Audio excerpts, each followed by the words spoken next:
Hello YouTube, it's me again. As you can see, there's a box on the seat again. And, well, you can already tell what this one is. This is a Pioneer KP-2000 Stereo. It's a cassette head unit for a car, shaft style, early 80s vintage. I have a service manual and everything for it. But there's also another bonus in this box that I bought the bits for. That was used with very expensive Pioneer component series hardware, whether it was head units or equalizers or whatever have you. Anyway, let's just show this off. What I have here is, to go with this receiver, well, car stereo, I have a very heavy Pioneer GM-5 add-on amplifier. It's can be used as a main amplifier for the component series stuff, as I said, using the DIN jack. It also can be used as a booster, which is why you see two sets of speaker leads along with the power and everything else. The weirdest part about this has a relay in it for switching on and off your car stereo, believe it or not. I don't know entirely. I know why they did this, so when you use it as a booster, it will switch on and off with the radio, and it has pop and click protection, unlike this little gem has, which this is the giant head I was using this with, by the way. UXW Bill was wondering what the output was of this unit and how much it was using and whatnot. Not entirely sure, but we'll find out. But this is what was giving me the pop and click garbage, and underneath it's the power supply I was using. It's a 20 amp shit shack.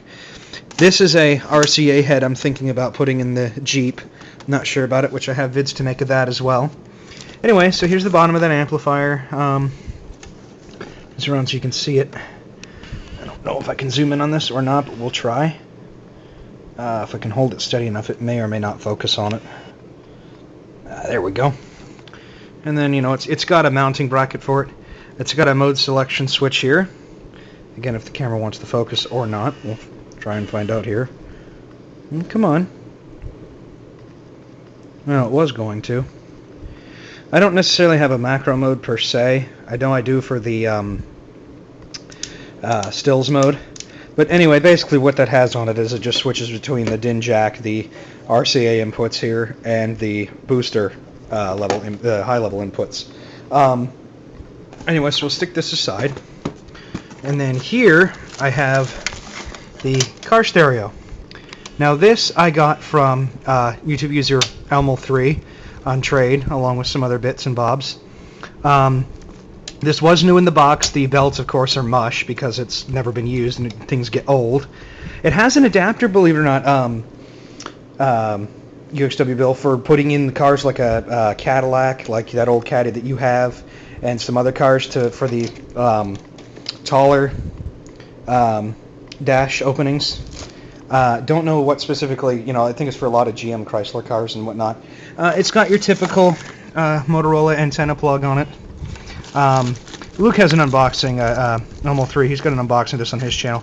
This has a power antenna lead, so I probably could switch on and off another amplifier with this if I wanted to. This is only about 3.5 watts peak power per channel, which is why I bought the GM-5. But the unit runs out of headroom.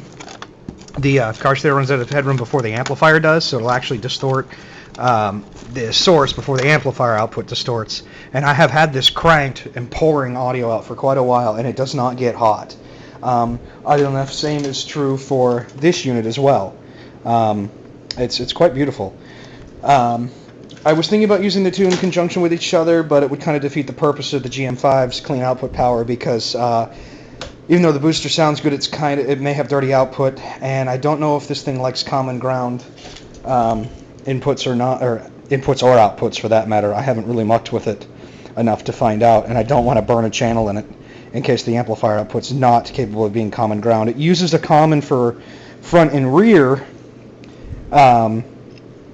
outputs, but has separate left and right common ground, so I don't know if it's truly common or not.